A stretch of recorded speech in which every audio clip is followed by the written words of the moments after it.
News. வணக்கம். நீங்கள் இருந்து கொண்டிருப்பது ஷோர்ட் லைஃப் நியூஸ் என் விசேட செய்தியோடு. இலங்கையில் எரிவாயுவின் விலை வரும் வாரம் முதல் உயர்வு. இலங்கையில் எரிவாயுவின் விலை வரும் வாரம் முதல் உயரவுள்ளதாக எரிவாயு திணைக்களம் தெரிவிப்பு. மேலும் பால்மாவின் விலையும் வரும் வாரம் முதல் உயர்த்தப்பட உள்ளதாக தகவல் திணைக்களம் தெரிவித்துள்ளது. இந்த உயர்வு மக்களின் வாழ்க்கை செலவை மேலும் உயர்த்தும் என எதிர்பார்க்கப்படுகின்றது.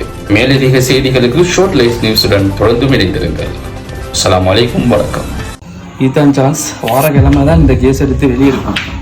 உண்டுக்கு டபுள் லாபம் எடுக்கலும்.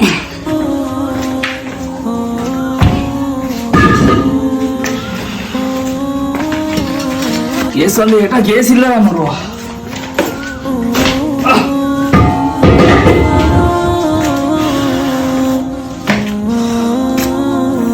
என்ன சதீஷ் பாய், நேற்று தான் சொன்னீங்க கேஸுக்கு 2 மகன் அனுப்பி நான் கேஸ் இல்லைன்னு சொல்லி அனுப்பிக்கிறீங்க.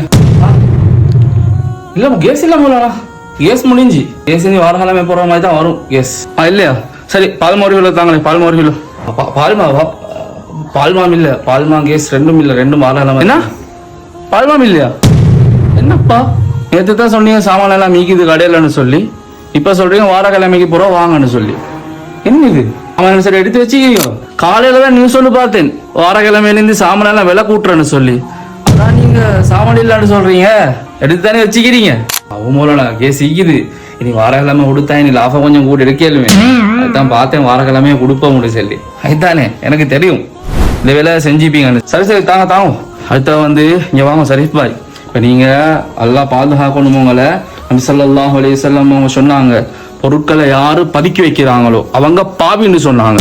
மக்கள் கஷ்டத்துல இருக்கக்கூடிய நேரத்துல, சாமான்கள் தட்டுப்பாடாகிற நேரத்துல நீங்க வந்து பொருட்களை பதுக்கி வைக்கிறது மிகப்பெரிய அநியாயம் மக்களுக்கு செய்யறது. ஏன் தெரியுமா? ஏன்னா மக்களை பசியில போட்டு நீங்க லாபம் காண பாக்குறீங்க. லாபம் உங்களுக்கு இப்படி காணல, அதுல பரக்கத்தும் மீக்காது. விளங்கிச்சா? எத்தனையோ புள்ளைகள் வீட்டுல அழுது கொண்டிருக்குது பால்மா இல்லாம. அதே போல எத்தனையோ வீட்டுல சாப்பாடு செய்யாம கஷ்டப்பட்டு கொண்டிருக்கிறாம கேஸ் இல்லாம. இப்ப நீங்க கேஸ் எல்லாம் பதுக்குறீங்க, பால்மா பதிக்கிறீங்க, விலை கூட்டுறன்னு உங்களுக்கு அறிவித்தல் கிடைச்சதோட என்ன செஞ்சிட்டீங்க?